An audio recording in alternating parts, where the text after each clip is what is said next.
Say, dirtbag.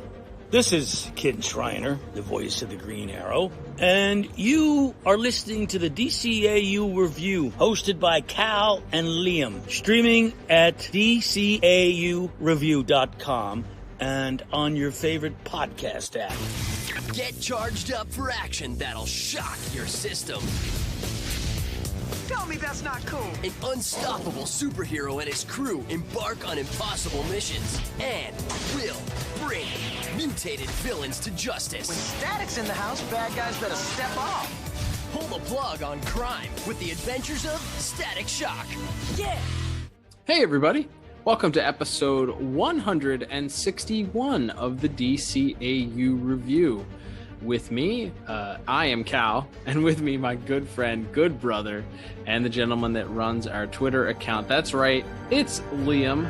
Liam, we are starting a new month. Hard to believe it. We are halfway through the year already, kicking off here the month of June. Where does the time go? But that, of course, means that we have moved out of the month of magic. We had some fun with that, but we are... I'm feeling a little electricity here as we're headed into the month of June. That's right. We've decided to move back to the friendly skies of Dakota, whether that's Dakota North or South. We're still not sure, but welcome back to Static Shock. That's right. Yeah. Location unsure. Dakota City, USA. Mm-hmm. But yes, we are back in the world of Static Shock for the first time in a little while.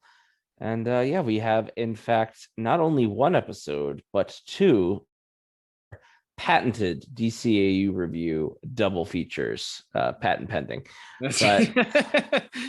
A giant size, if you will. That's right. So we got two episodes to talk about this week, those being The New Kid and Junior, with the common thread being that dastardly businessman, Edwin Alva, as we get to learn a little bit more about him and what his nefarious dealings and what he has in store for Static and the rest of Dakota. So that's our common theme as we work through these two episodes this week.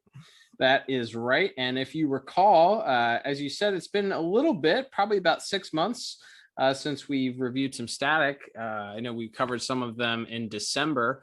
So if you go back then, one of the episodes that we covered was an episode early on that sort of introduced this shady character behind the scenes that was meeting with the mayor at like a duck feeding pond in the middle of the night, if I recall. Mm-hmm. And so we do get to learn a little bit about his shadowy dealings as we get into both of our episodes here today. But before we do, we are going to break each of these down individually, Liam, which, of course, when we do a double feature, that means that you get to do two of our official Internet Movie Database synopses. So we will kick it off here. We are going to review New Kid first, The New Kid. So this episode originally debuted back on November the 16th, 2000, meaning we are coming up on the 21-year anniversary in just a few short months here. I guess we're smack dab in the middle between the 20 and 21st anniversary of this episode, debuting on the Kids WB Saturday morning back in the day. But let's take a trip to the Internet Movie Database and get the official synopses in your best announcer voice, please. That's right. This is for the episode The New Kid, which was written by Stan Berkowitz and Alan Burnett, with teleplay by Rodney Vaccaro, directed by Dennis Cowan, music by Derek Thornton, and animation by Coco. And that synopsis reads as such.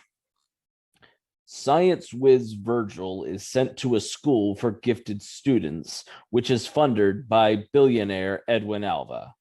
There, Virgil works on a fantastic robotics project, not realizing that the robot is a sentry specifically designed to locate and destroy Static. A lot of words, but and so here's the thing, and we can jump into plot here. Not only is that a lot of words, it's a little long. That's also not what the robot is supposed to do. The robot is not designed to destroy Static. Specifically, there's conflict between our sort of three villainous characters in this episode because two of them want to kill Static with the robot, and the third does not want him killed, wants him captured so that he can be studied, so they can better understand what exactly happened with all of these, what makes all of these bang babies tick. So that's like a D. That's like a D minus. Like, I don't think you actually read the book. I think you looked up a Wikipedia synopsis. You crowdsourced your answer there and then hoped that it was somewhat close to what was, maybe you read the Cliff Notes, but you didn't really read the Cliff Notes. You just kind of read the Cliff Notes. Yeah, not a passing grade for that one at all. But yeah, let's jump into the plot here, Liam. So we open and as you mentioned here, we have Static, who is excited to be at school and is called into the principal's office after an amusing little scene where he's failing a cooking class due to over electrocuting the cake he was making, I guess, which not sure the physics. I'm not a baker. I'm also not a scientist, so I don't know the physics. We talked about this when we reviewed these back in December, but they kind of just made Static's powers do whatever the heck they wanted to. So I'm not sure the physics or the science behind adding electricity to a cake that didn't rise to make it rise again and then explode, but sure. Yeah, I mean, why not? But yes, it's a big dramatic scene from there as he's brought into the principal's office. You think he's in big trouble. His father is there, but in fact, he finds out not that he is in any kind of trouble, but that he's been selected to go to this school for gifted youngsters, if you will, that we later find out is funded by the villainous Edwin Alva. And so we kind of see Static removed from his familiar high school and sent to this sort of school for geniuses, and has a little trouble fitting in almost immediately.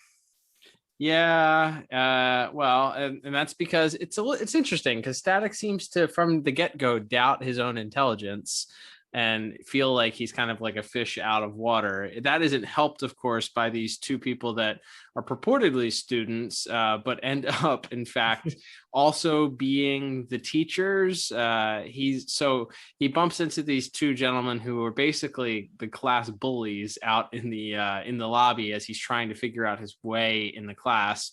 And these two gentlemen, while they sound very familiar, which we'll get into later on into our voice acting, they're definitely not very friendly to Mr. Hawkins as he's trying to find his way and find the right class. He soon then realizes once he's introduced to some of his classmates that, as I said, the peers apparently lead the classes at this school that is just sort of nondescript, that apparently they just send super whiz kids to. But Virgil doesn't feel like he kind of belongs there from the get-go. He kind of feels outmatched, and it doesn't help that he sort of has a crush on one of his co-students.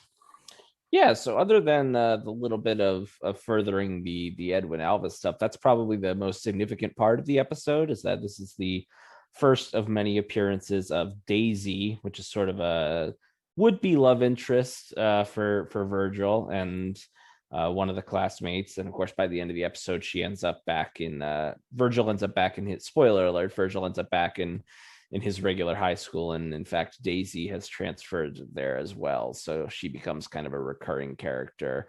And it seems to me they kind of phase out the girl from the pilot, Frida, like that was kind of going to be the one he was pining for, but it feels like at some point we switch from her to Daisy. So I'll be interested to watch a few more of these earlier episodes and see if there's a natural transition to that, or if we just kind of forget about that other character.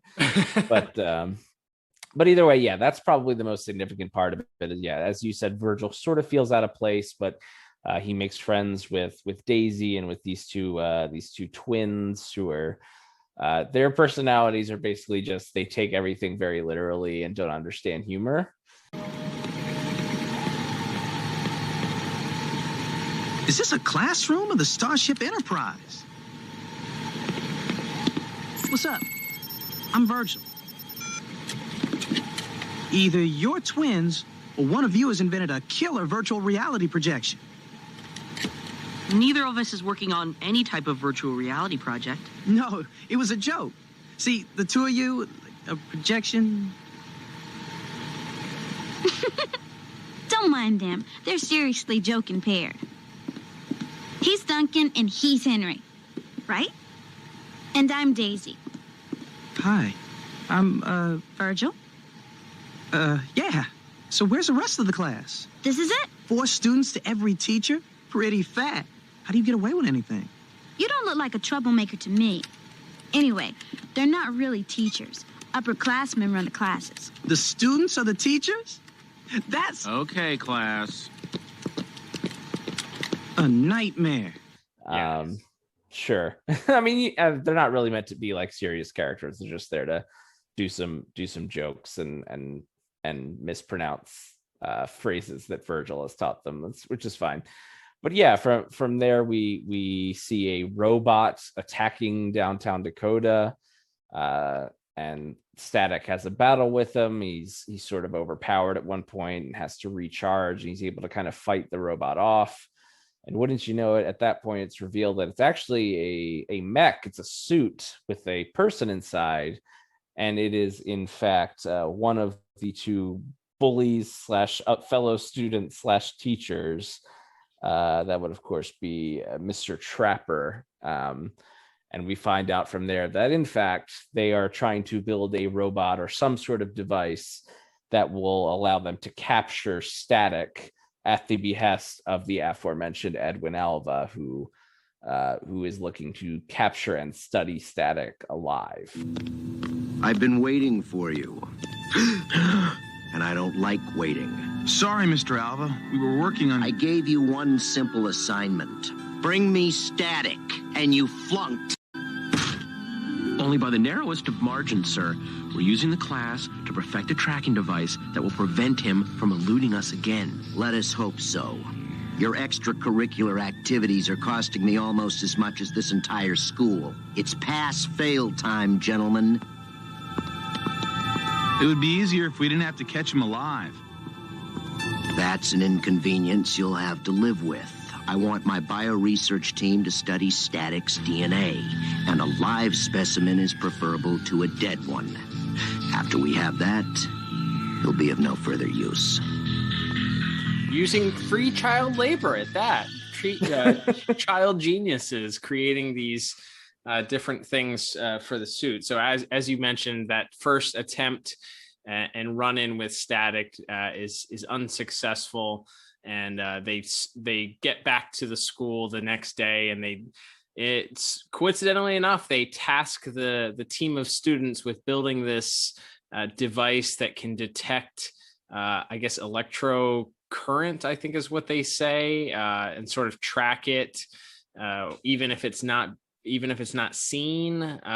So Static sort of was able to get away and lose them by hiding, and then I guess they lost him in the smoke bomb that they released afterwards. So this is a way for them to continue to track him afterwards and kind of stay locked on.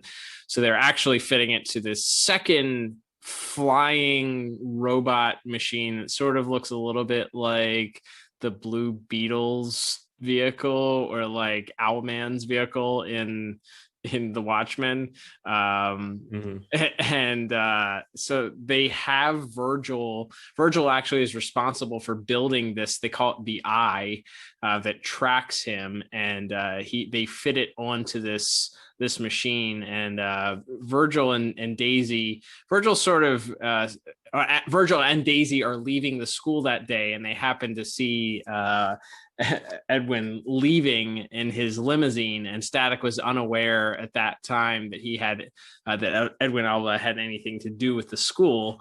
So he immediately starts questioning some things, and they kind of stumble upon by accident this secret area where Specs and Trapper are working. I think it's Specs is the other guy's name.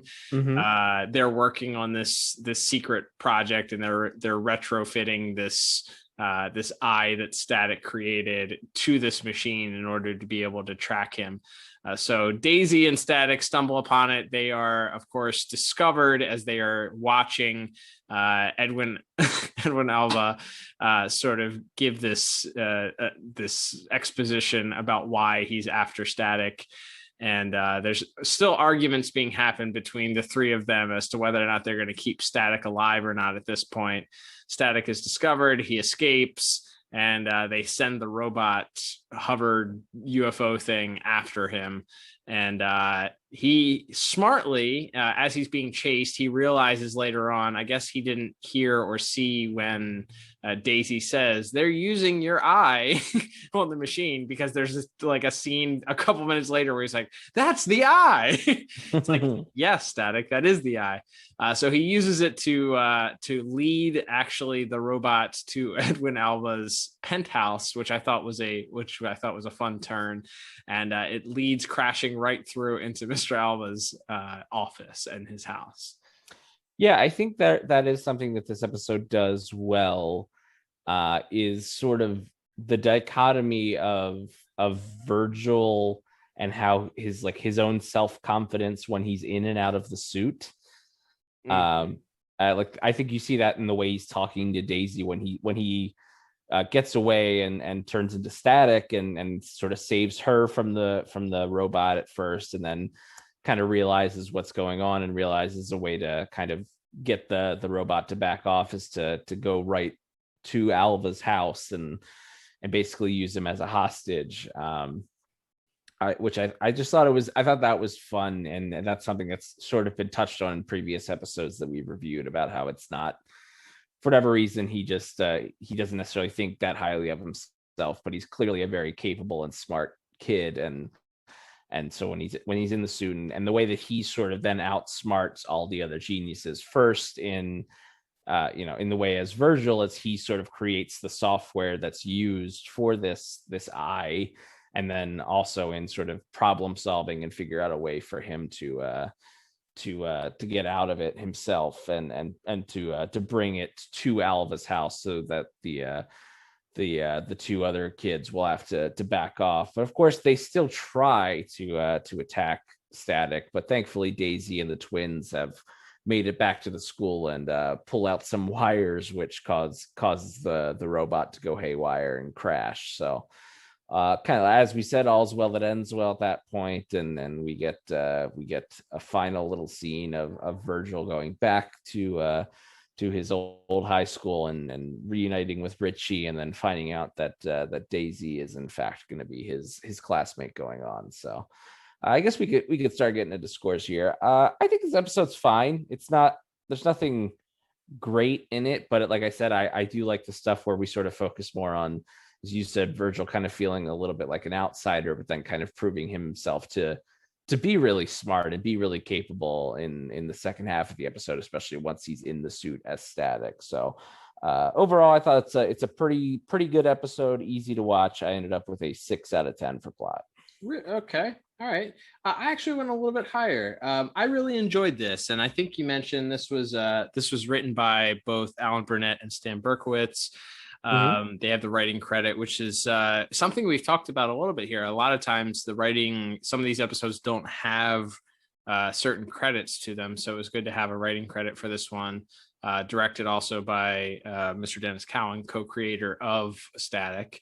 So I really enjoyed this episode. I think the story, while it is set in that sort of high school dramatic teenage type setting, the storyline itself felt very similar to one that you would see in maybe the second season of Batman Beyond or something like that. It felt a very cohesive, a very good story, easy to follow. There wasn't a whole lot of the teenage drama bogged down into it.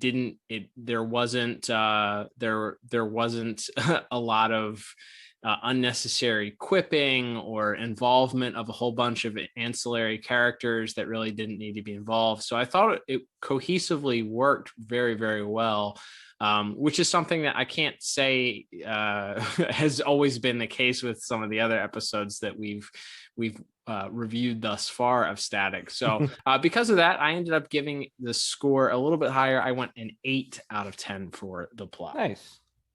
Very good. All right, Lane, let's move on to visuals for this episode. And as we said, this episode is directed by Static co-creator Dennis Cowan. And I think you said the animation was done by Coco. Correct. Yeah, so that's the visuals, I think, like we said, because a lot of it is Virgil at the school, this isn't necessarily as spectacular in the first half. We have the sort of first fight with Static and the robot that's being piloted by Trapper, which is fun.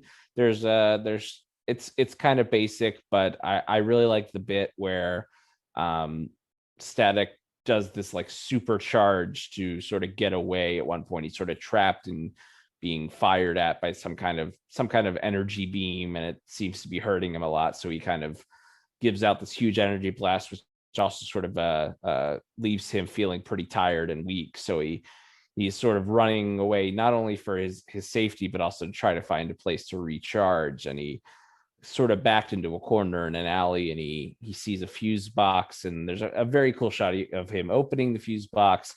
We see his hand go toward it. We see the electricity coming off of the fuse box and kind of crackling around his hand. And then we get sort of which admittedly I know it's reused animation. It's in every episode. It's usually the suit up sequence, right? But I love it. Like, yeah, I don't know. Like, I think it's cool and it's kind of fun. And whether or not it's, you could say that it's laziness and it's just saving, but I think it works really well here, especially where he's back in the fight. So dramatic sort of twist, and the hands start glowing, and then he's back in the fight, and I like Static using takes like a park bench and uses it to sort of create a tornado, to start spinning it around really fast to create a tornado to dissipate the smoke that the robot creates. So I thought that first fight had a lot of fun visuals in it.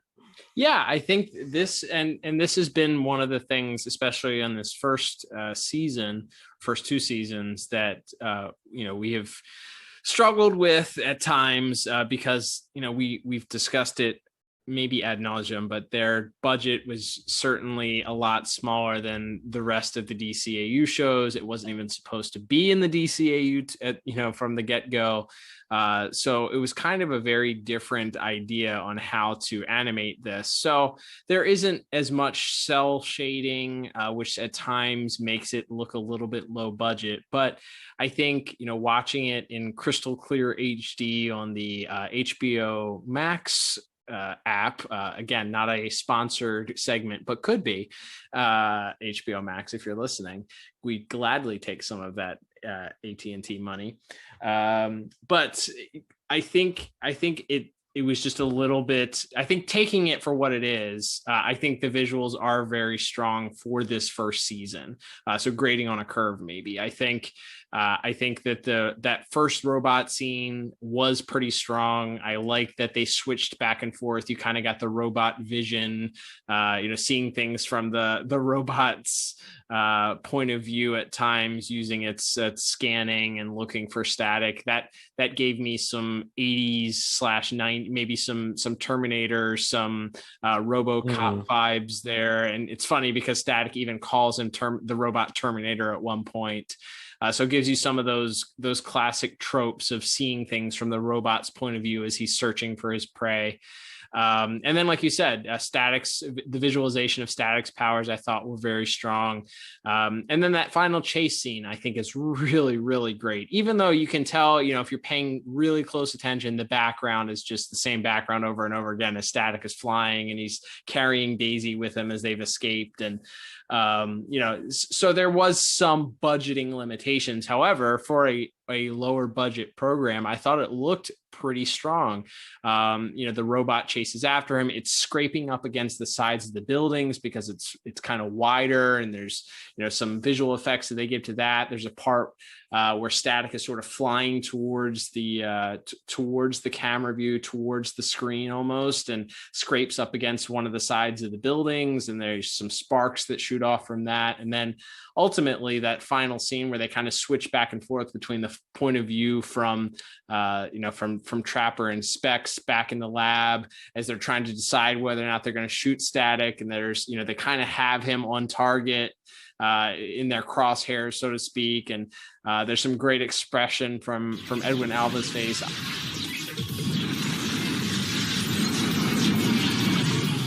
How's it feel, Alva? Back off, fellas, before you hurt your credit card. Do as he says. Shut it down. No, I think I can still stun him.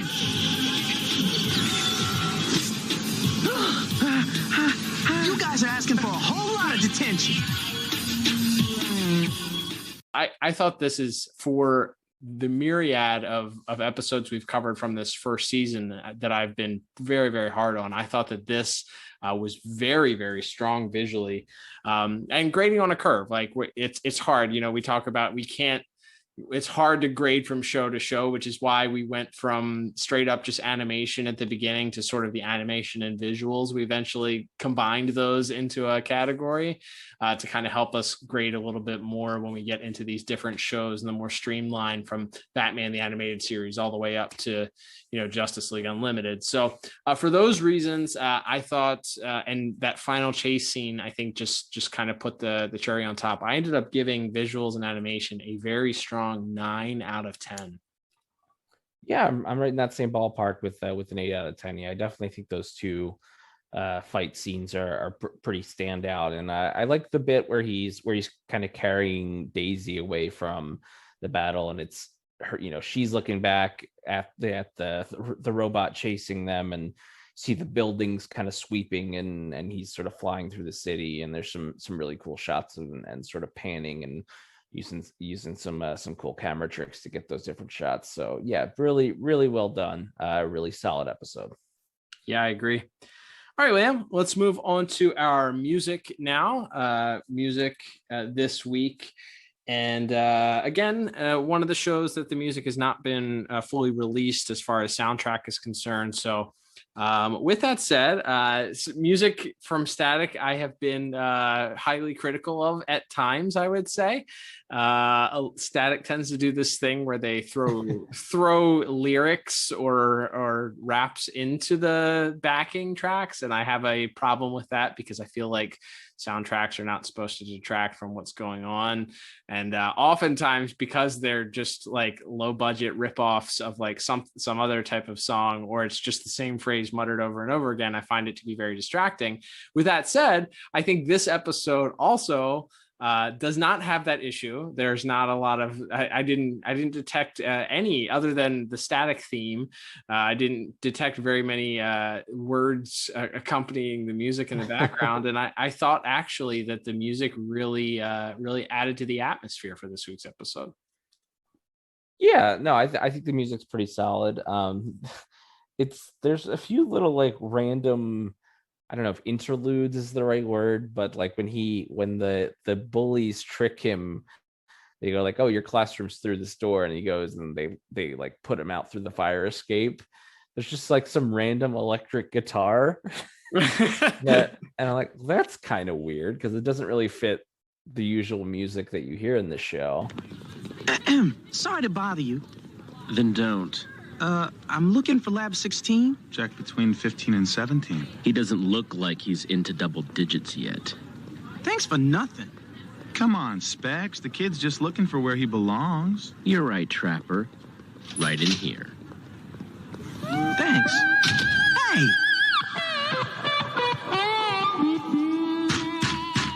Funny. Nor does it really fit. Like it was just like real, like crunchy, like, power ballad guitar. And I was like, this is interesting. That was an interesting choice. But no, I didn't. I thought the music was pretty solid and pretty good and helped the general pace of the heavier action moments and stuff like that. So I gave it a solid 6 out of 10 here. Nice. Well, for every 6 that you've given thus far, I've had to give it an 8, and I'm going to continue that here. I think actually so again, grading on a curve almost, I think, but I think that the scene, the initial scene with the robot attacking Static, I thought that the music played really well in that scene. I thought that, definitely, I always talk about adding to the tension of the scene. It really created, a great atmosphere for what's happening on the screen. I thought it matched for the most part.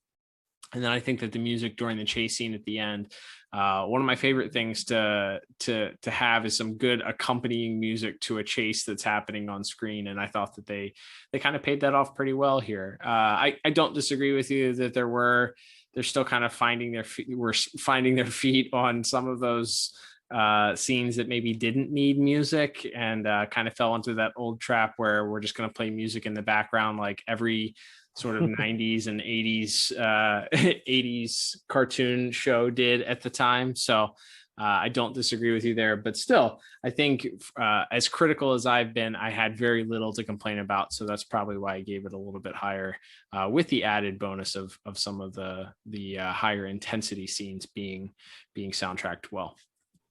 Love it.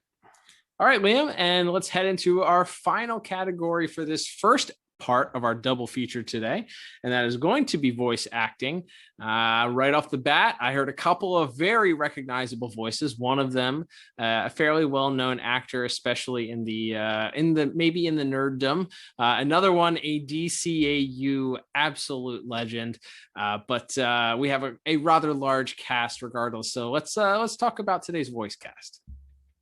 Yeah, we briefly get Jason Marsden as Richie and Kevin Michael Richardson as Virgil's dad. But as we said, most of the episode takes place at the school or around that area. So we have a lot of guest cast today. We have Marcus Toji as the twins. Like I said, kind of just there to be comic relief, but they have a few funny lines back and forth with Virgil.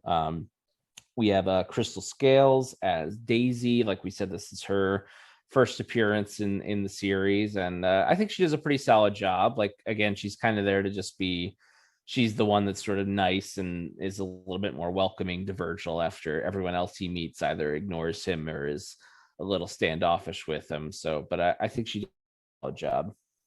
She was okay. Yeah, I think this is a case where hopefully she is able to come a little bit into her own later on. I thought there were some scenes where she was okay, and then there were some scenes where she came off a little too wooden for my taste. So it balanced out into just an okay, I think, performance. There wasn't anything super offensive. It wasn't like Charlie Brown Christmas level of bad line reading, but it wasn't, there were some times where I was like, ooh, that could have used a little, like probably a second or a third take if they had their way. So, okay, not great. Yeah, I think that's fair. Other than that, we have, as mentioned, we have Michael Rosenbaum as Mr. Trapper. So it's obviously this was probably before. It was probably around the time he was showing up in like Batman and Beyond and stuff as a background voice, but kind of probably recorded just pre-Smallville and then also obviously him being the Flash on Justice League. So it's funny to hear him pop up in some of these earlier shows because he has a very recognizable voice and he's kind of pitching it up a little bit because he is supposed to be playing a younger character, but there's no mistaking who that voice is.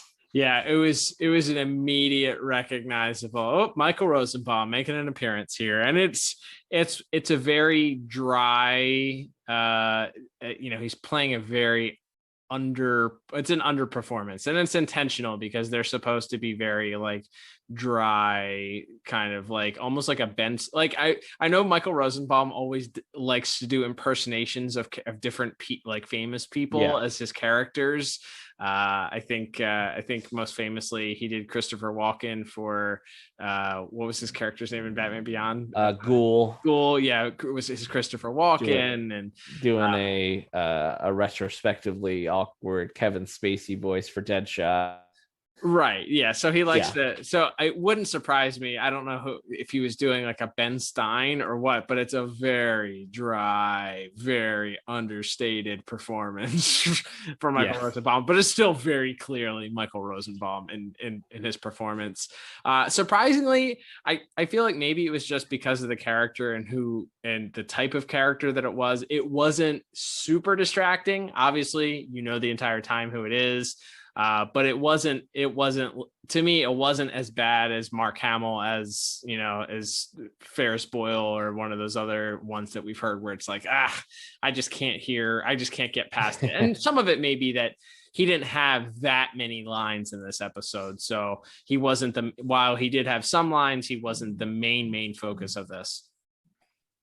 Well, no, as we mentioned, there's kind of a three-headed hydra here of the villains. We have, his partner, Mr. Specs, being played by one Patton Oswalt, which is one of those things where the whole time I'm listening, I'm watching the episode, I'm like, God, that sounds like Patton Oswalt. And then wouldn't you know it, for good reason, because it was him. And it was I think he does a solid job. Him playing off of Michael Rosenbaum, I think, is fun. Again, they're both playing these sort of droll, holier than thou, stuck up smart kids, and I think kind of their best stuff maybe comes when they're interacting with Alva and sort of arguing a little bit with each other and with him about whether or not they can kind of take the shot on Static or not, and then definitely their interactions that they have briefly with Virgil, I think, are pretty good as well. But yeah, it's just funny to see a voice. I don't know. I guess at this point he wasn't nearly as famous, probably 2000. I guess maybe he was doing, I don't know if he had started King, I don't know when King of Queens had come on yet, but yeah, I guess he was probably still doing stand up, and I don't know what else he would have done at that point, but definitely probably not as famous as he is today, for sure. But yeah, and then our main villain of the piece, we have Kerrigan Mahan as Edwin Alva, and I don't think I picked up on this at all in the first episode, and he wasn't in it very much, but the first thing we covered with him as Edwin Alva, but he's just doing Michael Douglas, like he's just doing Michael Douglas from Wall Street, right? Wow, I did not make that connection until you just said it, but yes, absolutely, 110%, really. Wow, mind blown right here. Very good. Yeah, that's spot on. It's absolutely spot on.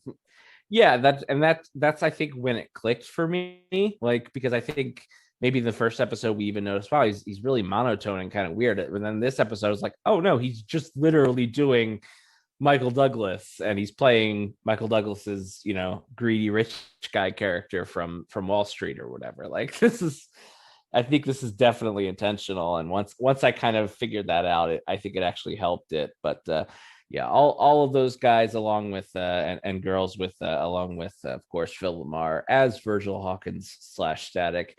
I think it's a pretty solid episode. Like we said, no one's necessarily given a lot of great acting to do. I think some of the funnier moments are really fun. I think the last little bit there when Daisy shows up at the school and Virgil's trying to show off and talk about how I know this school like the back of my hand, and then he opens the door and it's a janitor's closet.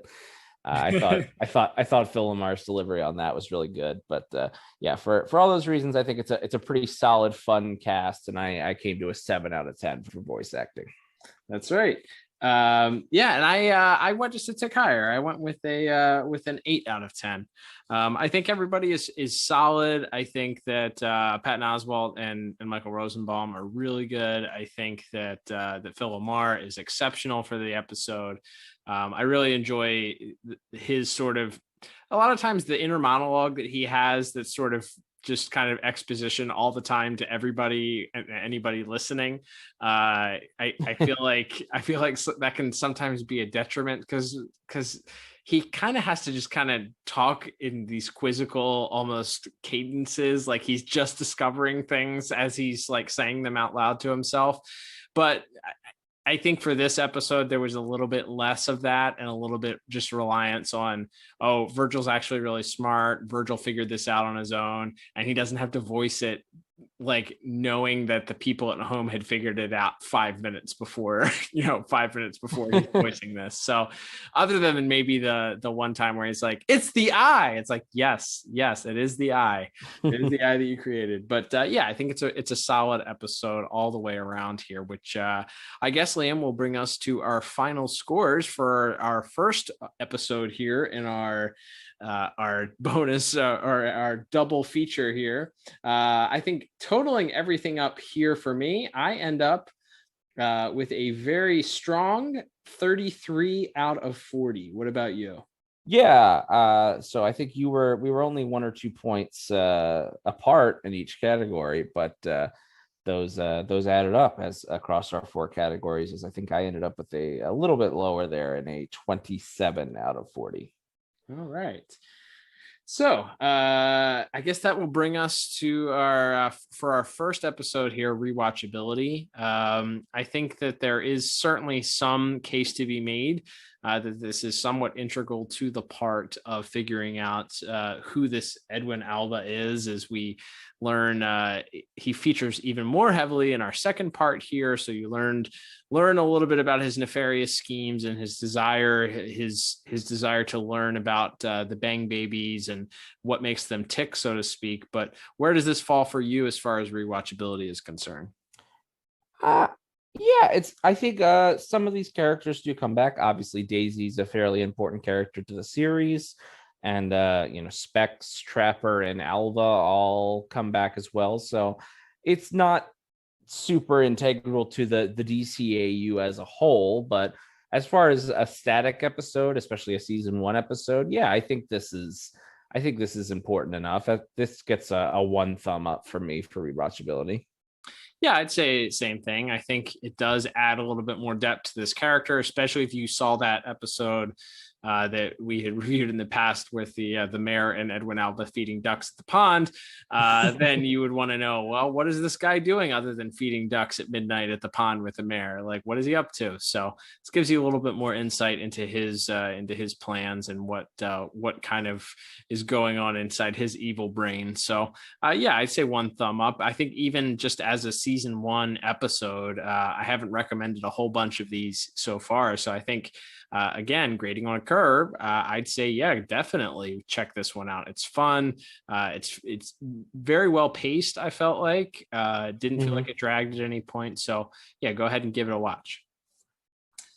All right, Liam. Well, that will take us to our second part of our double feature. As we mentioned at the top of the episode, this episode is entitled Junior, also featuring heavily Edwin Alva and also Edwin Alva Jr. Wouldn't you know it?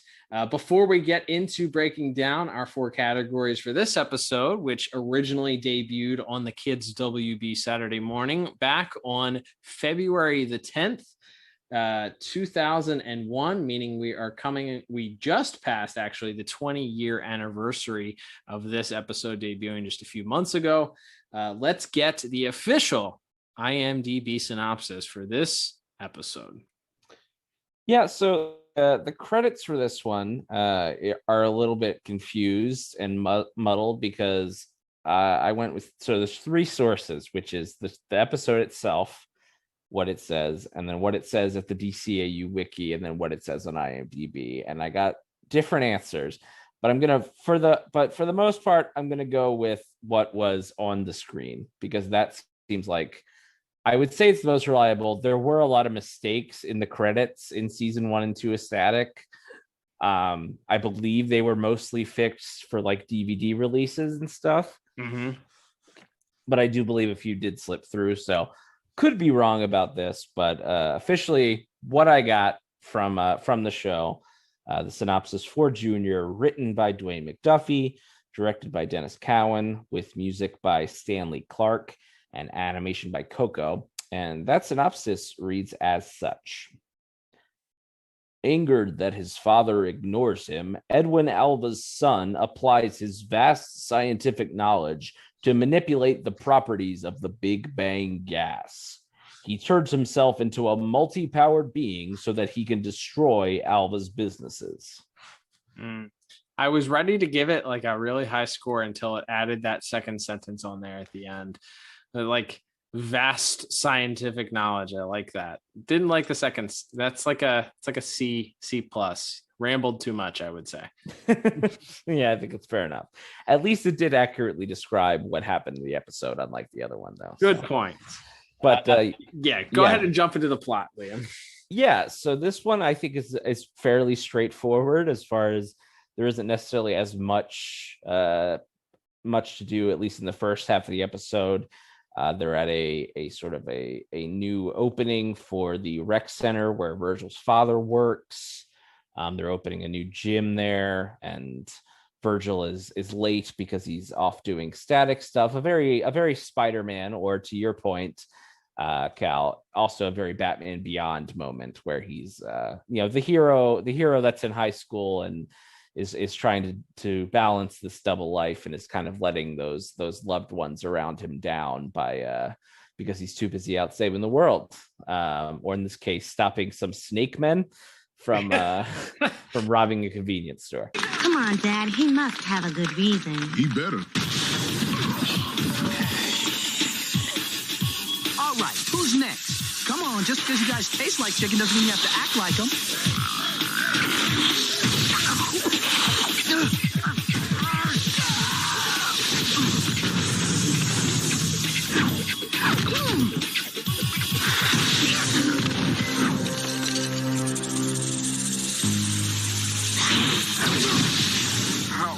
How did you know? If it were a snake, it would have bit you.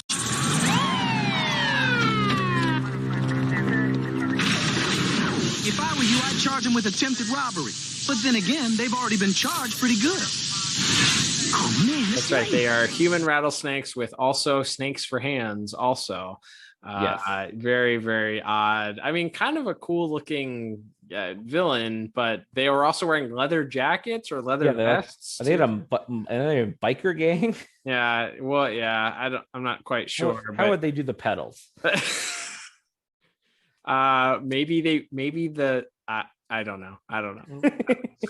Wait.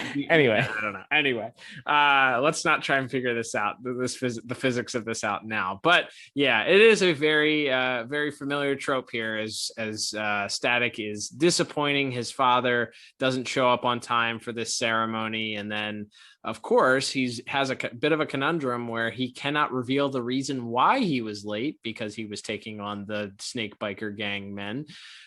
So what is he to do? But he looks, his father mentions that in the last couple of weeks, he's becoming more and less reliable and reckless, and he's not a fan of it, and they're going to have a serious conversation. Static is on the phone later on talking with Richie, kind of voicing his concern and not understanding and why his dad doesn't trust him, and he feels like he's earned his dad's trust and his dad should just cut him some slack. Richie, not being a very good friend here, certainly not being very empathetic, decides to side with Static's dad, which kind of sets Static off. He's not in a very good mood at that point, so he goes out on patrol. And as you mentioned, the opening scene, kind of running side by side, which is kind of the tale of this whole episode, is the dynamic between Virgil and his father, and then Edwin Alva Jr. and his dad, Edwin Alva Sr., and their relationship. So this gymnasium that's being dedicated is by Edwin Alva, and boy, do we have a maybe a new first place for worst DCAU dad here, as just from the get-go, he's playing typical like Disney movie awful dad, like overbearing parent, disappointed in his son, and boy, he is not afraid to let him know. I mean, I guess it's apt for what we're covering, but he is cartoonishly mean to his son. Like, he's so mean. Like, not to worry, sir. I've made all the appropriate payoffs. The shipment should... Dad? What? I just wanted to say thanks for getting me out of school for this. I really... It's not that big of a deal. Prep school seems to be a lost cause for you anyway. Now, if you don't mind. So? The shipment should be departing Dakota by 1300 hours. The second that the kid walks up to him, he just has this look of disgust on his face. He just cannot wait to get away from this child. Like, he hates his son.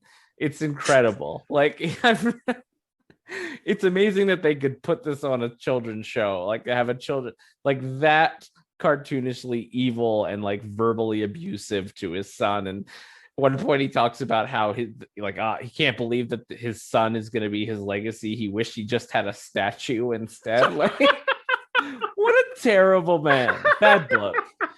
And yeah, but that is, as you said, that is kind of the duality of the episode, is to contrast this horrible vindictive relationship that they have, because in response to his father's lack of attention and verbal abuse, Edwin Jr. goes and tells his father that he sort of understands how the bang baby gas works, and he's studied it, and Edwin Sr. of course immediately dismisses him, and so Edwin Jr. goes and steals all of the bang baby gas, makes himself a cool like Fantastic Four suit, and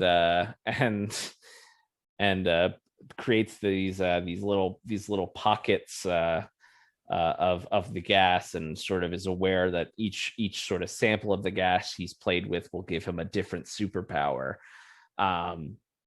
And so he decides to, if his father won't give him that attention, then he'll make his father pay attention by destroying his businesses, legitimate or otherwise, and that of course puts him into conflict with Static, who while they may be arms dealers, as we see Junior attacking a ship out in the harbor, Static is there to sort of be like, well, you can't just kill him though. So that's sort of the conflict. And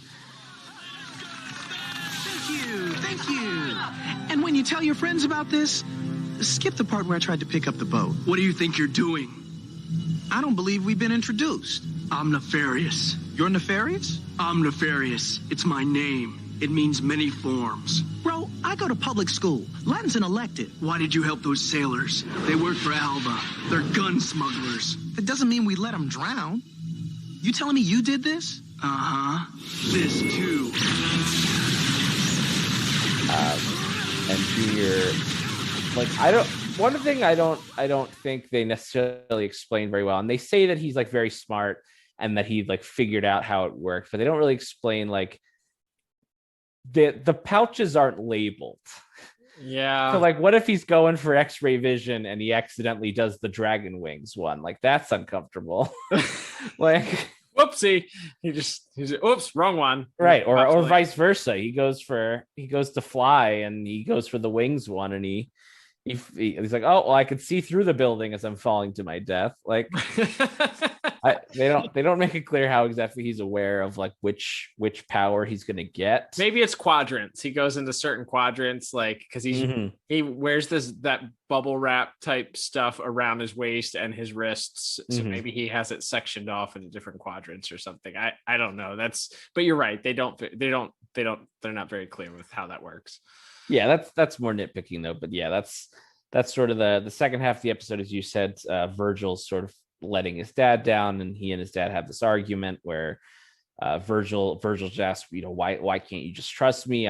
It's for a good reason. I can't really explain it. Obviously, he doesn't want to necessarily tell his family that he's Static, but eventually he does come to the point where he's willing to do that, mostly because Junior uses his one packet of gas to use X-ray vision, and is sort of able to piece together Virgil's identity, and tells Virgil that if Static tries to stop him from destroying his father's businesses, that that he will tell the world that Virgil is Static, and it kind of puts Static in this dilemma. But I like where they kind of go with it, where that he, despite the fact that Edwin Alva is a terrible person and that a lot of the people working for him are probably also bad people, he's not going to let this guy just murder him.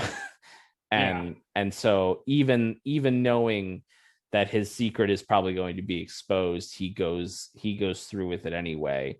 And that sort of creates a really interesting couple of scenes where first we have Robert kind of sitting at the kitchen table, poring over old family photos. We see photos of young Virgil with Sharon, his sister, as well as their mother, and Sharon kind of tells their dad that, look, like, I know he's a pain, but he's a really good kid, and he's probably got a good reason for whatever's going on. So maybe you just need to trust him.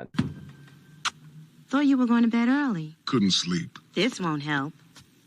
Looking at pictures of Mom? Not this time. Virgil. Remember this barbecue? I'm the one who dropped all the hamburger meat on the ground. Really? Virgil took the blame because Mom was already mad at me. I don't think we fooled her, but she let it slide. If you quote me, I'll deny it, but, Virgil's a great guy. Give him the benefit of the doubt. Hey. Mwah. Ah, what did I do? Dad, there's something I need to tell you. And that leads to a really nice scene between Virgil and Robert on the roof. Yeah, that scene actually very much reminded me of the scene that kind of ends, and we haven't covered the episode yet, but there's a scene in the new Batman Adventures episode, Over the Edge, where Barbara Gordon goes to Jim Gordon to try and sort of, spoiler alert, after a series of events, she decides that she's going to confess her secret identity to Commissioner Gordon. And Commissioner Gordon sort of stops her short and decides that he doesn't need whatever she's going to tell him. It's okay. He trusts her. And that's just sort of mirrored that a little bit, I feel like, and had a very similar vibe to it. You know, Virgil's dad is very loving. He stops him short of telling him whatever the secret is. And he says, you know, Virgil, I do trust you. You're a good kid. You know, whatever it is, it's okay. You don't have to tell me. You know, I trust you. And it's very touching. And it's, you know, again, it kind of directly running parallel to this relationship with the Alvas, who are literally warring against each other. And, to the point where it gets to the point where Edwin Alva sends his own robots to attempt to stop his son from destroying his, basically what he believes to be his legacy, and to stop destroying his wealth and his riches. And Edwin or Junior has this conversation with him where he tells him that he'll make him a statue out of the rubble of the things that he's going to destroy that belong to him. And it's interesting because Alva kind of decides at the very last second that his army of robots that he sent after his son, he doesn't, he's worried that they're going to kill him. He doesn't want them to. They won't listen to him because they feel threatened, so they try and kill him. Static has to fly up and do an EMP, an electromagnetic pulse that knocks everything out, knocks these robots offline. And there's one final battle between Junior and Static, where Static sort of stands in between them, and Junior still doesn't quite understand. It's the old trope of, why is he protecting him? He's evil. He's bad. And he unfortunately overdoses on his Bang Baby gas and turns himself, ironically, wouldn't you know it, into a statue. Yes, speaking, that's a very Disney end. Yes, character. 100%. Or fairy tale end.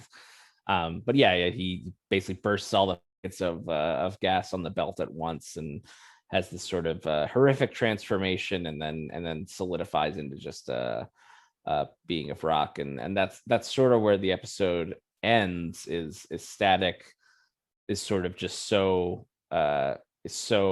upset and angry at Alva because there's part we kind of forgot to mention earlier in the episode where Static actually goes to Alva and tells him, hey, this is your son, so let's figure out how to stop him. And as you mentioned, Edwin Alva's idea is to send a bunch of armed like robot drone pilots after him and to shoot at him, where and Static said, I thought you guys would just like fuck it out or something, and sort of and it sort of helps Virgil better appreciate his own father-son relationship. So yeah, I think that's a nice little bow on that, and I think that that contrasting of the two relationships works really well. I really enjoyed this episode a lot, and I ended up giving plot a 9 out of 10. Wow. Yeah, I went a little bit lower. I went 8 out of 10. It's very strong. I think that the parallel between the two relationships is the heartbeat of this episode. And going by again what the episode said, if this was indeed written by the late great Mr. Dwayne McDuffie, man, what a great another great way to bring sort of this real life thing.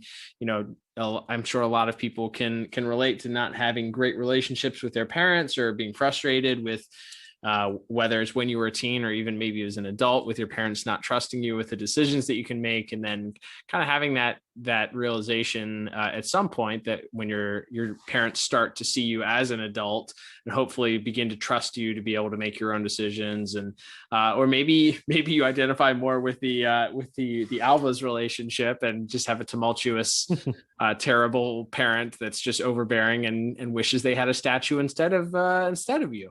So either way, I feel like Mr. McDuffie did a great job of writing this one. It's very poignant. I think that final scene too between Edwin Alva and Static, where Static says, "Oh, I thought father and son could work things out. I thought that's kind of how it went." And he's like, I guess I'm pretty lucky.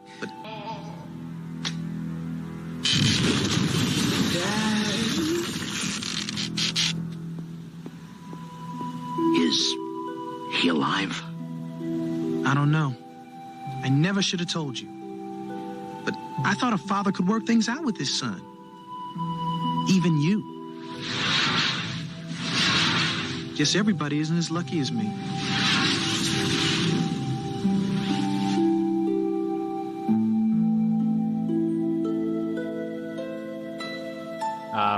He's awesome. Static also realizing that this whole time that he thought his dad was being unreasonable, and then once his dad shows him that he trusts him, he's like, actually, yeah, that's pretty special. I like that. So very, very strong on the plot there. Agreed. All right, let's move on to visuals and animation here, Liam. So another episode. This one, as you mentioned, I think for me, most of the visuals and excitement come, I guess technically the snake people at the beginning are certainly interesting, at least. Interesting visuals, unique characters to look at. Certainly not quite sure how they were getting around slithering on those tails, but okay, sure, maybe. Reminded me a little bit of one of the G.I. Joe villains from the Serpentor from the G.I. Joe movie from the late 80s, maybe. That's a throwback Thursday if you're not sure of that one. But other than that, I think for me, the real standout highlight probably comes from Junior and his various transformations, which I thought were done, especially, again, grading on a curve here for season 1 of Static with a lower budget. I thought that they were done very well.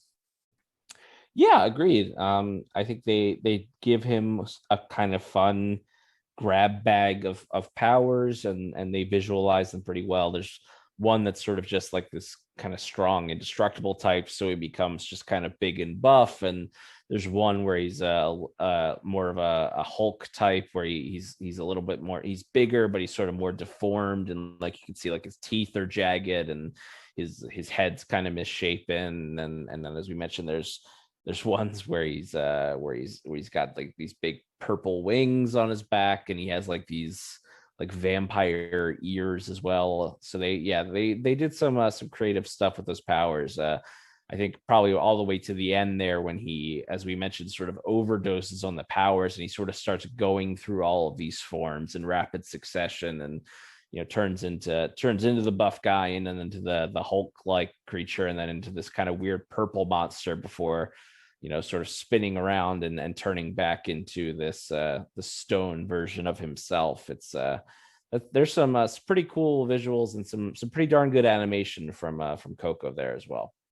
Yeah, I would agree. I think I really liked the dragon form that he takes. That he has sort of these pointed ears and these wings and the tail that come out. I think, but I think honestly, I think that's the majority of that, and that kind of final fight scene is where those visuals really shine through. There's not a whole lot of static, I guess, before then, because it's a lot of him talking to his dad, and there is some of Virgil's dad and Virgil's sister hanging out in the kitchen, and a lot of Edwin Alva having these conversations with Junior. And so the action really, I feel like, doesn't really fully take place until that third act, but it really, really comes in really strong. I think the robots, the drone army, the piloted drones, I thought those are interesting looking. I think it is interesting that they went with like this blue and white Fantastic Four looking costume, as you mentioned. But then the gas is like purple. That did not, I was just like, could they have made the gas yellow or like anything other than purple? It just does not go with the rest of the suit. My man didn't get it tailored properly beforehand to check to see what would, to get his color scheme figured out ahead of time. But I think the visuals are very, very strong for this episode, which is why I think ultimately that final scene where he kind of overdoses on his Bang Baby gas, again, going with what their limited budget was and what they had going here for the series, I felt like the transformation was something that was pretty interesting, because he kind of overdoses on this gas and he switches between 6 or 7 different forms. There's an alien octopus looking thing. There's he kind of transforms between the other forms that he had taken, and then kind of landing on this statue form where he kind of hardens and just freezes there. And then the parting shot I thought was very interesting, kind of letting you know that perhaps this isn't the last we've seen of Junior, because Edwin Alva even asks Static, is he alive? Static says, I don't know, can't tell. But then to kind of give you the wink that maybe this isn't the last you see of Junior, there's a parting shot on his face and his eyes sort of light up, and then it's a fade to black after that. So very, very interesting. I thought the visuals were very strong for this episode. Two of them actually. So I ended up giving visuals also for this episode a strong 9 out of 10. What about you?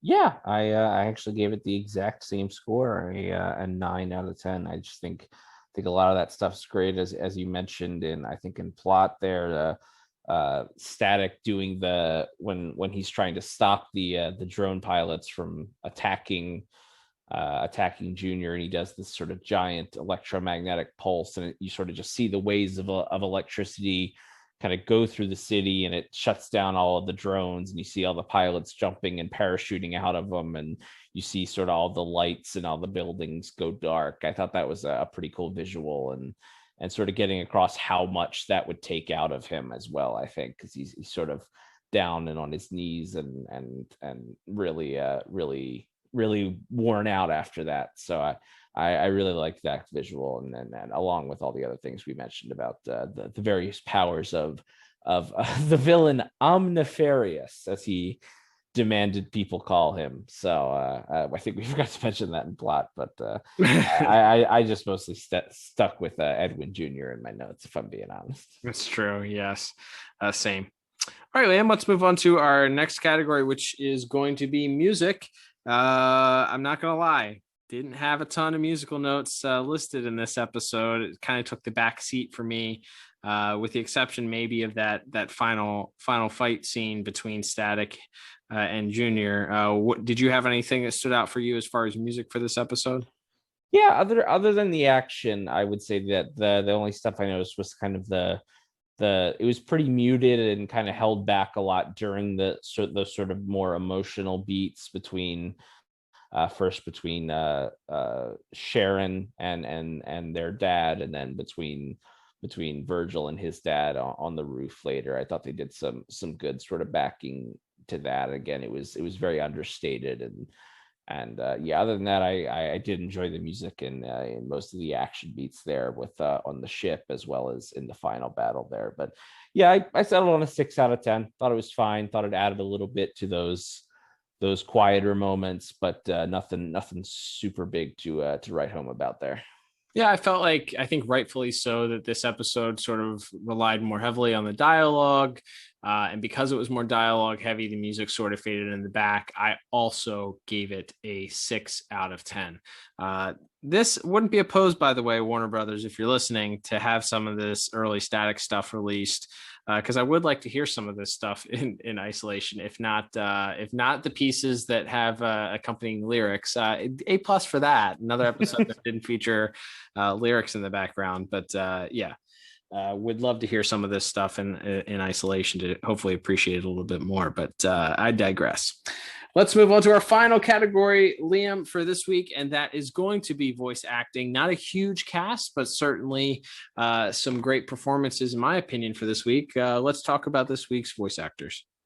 Yeah, before we get into the what I think are the actual strong performers, we have some what I guess, again, maybe weren't as big a names at the time, but I think people that you would definitely know as sort of background characters. One is the guy playing Edwin Alva's right-hand man that kind of gives him some information in a couple of scenes is Adam Baldwin, who folks would know from The Patriot or Independence Day, also voices Rick Flag eventually in Justice League Unlimited, playing just this bit part. And then also John Cho, who would be Harold from Harold and Kumar.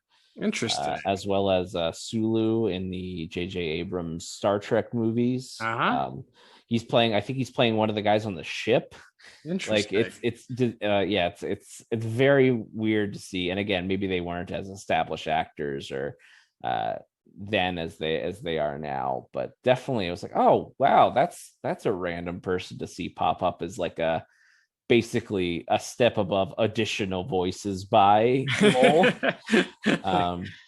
But just kind of a funny thing to note. But yeah, as far as our main players, we briefly have Amanda Waller herself, CCH Pounder, as the mayor, who's a little less corrupt in this episode. She's just kind of there to help open this new gym at the rec center. But our strong performances come from definitely from, we have Matt Ballard, who's done quite a bit of voice acting in video games as well as animation, playing Edwin Jr. And then, of course, as we mentioned in our first episode, Kerrigan Mahan as Alva. And like I said, it's mostly just, it's so funny. It crosses over into funny as to how mean Edwin Sr. is to his son. In front of the mayor and half the city council. I didn't mean to. I had high hopes for you, Edwin. I thought someday you'd be the head of this company. But you've had every advantage and you've done nothing to make me proud of you. Oh, yes, I have. Really? I've been studying the hazmat gas your scientists have been working with. I figured out how to control it. Look. You're living in a dream world. Even I don't completely understand that gas. Now stop wasting my time. Edwin Alva Jr., my legacy. I'd be better off with a statue. Still here? Yeah, it's some of the things you're just waiting for, like the punchline to come through. It's almost like if you've ever watched Family Guy and how Peter Griffin is to Meg, like it almost goes into that sort of comedic area where it's like you're so mean it's supposed to be funny, but it's not, and it's not supposed to be funny, but it almost is incredibly funny based on how mean he is to him. But yeah, it's I don't know how, I was confused on how to grade that, because it's not unintentionally funny, but it's very mean. Agreed. Yeah, it's pretty wild, but I think my favorite performances in the episode come from the Hawkins family. I think this is the most that Michelle Morgan as his sister Sharon has certainly gotten to do in an episode. She's mostly just there for Virgil to say something funny to in the other episodes we've reviewed so far, to see her kind of be a little bit have a little bit more to do in both in the opening scenes where she's kind of trying to run a little bit of interference to keep their dad from being too mad at Virgil. And then, as we said, there's a scene where Robert, their dad, is looking over an old family photo album, and she's telling a story about how they were at a cookout, and Virgil took the blame for something that she had done so that their mom wouldn't be too mad at her, and how that sort of reminds her that Virgil, as much trouble as they give each other, that they're all family, and that she believes in him. I thought she did a good job, and again, it's still not a ton, but it was definitely the most we've seen her get to do so far. Yeah, it's touching. She does get to show a little bit of more emotion. She's less quippy, as you said, less argumentative with Virgil, and shows that she's actually caring and loving, and goes to bat for Virgil when his dad is maybe doubting his character a little bit. So I did appreciate seeing that softer side of her and that more loving side of the character. Yeah, and then of course we have, like I said, I think the two stars again doing a great job of contrasting that relationship that the Alvas have. Kevin Michael Richardson as Robert, and of course Phil LaMarr again as Virgil / Static. I thought they're very good together, both in that first scene where they're having the argument, and then the scene we already talked about on the rooftop, where Robert kind of gives them his blessing, and it's such a good, nice moment that Virgil forgets that he brought him up there to tell him he's Static. I know I've been kind of flaky lately, but there's a reason. Virgil, you don't have to go into it. I don't? No, you don't. Because I trust you. You've never given me a single reason not to. Look, I know you miss your mother. I haven't done a great job of helping you deal with that. But I've watched you handle it better than I have, frankly. I don't say it enough. I'm proud of you, son.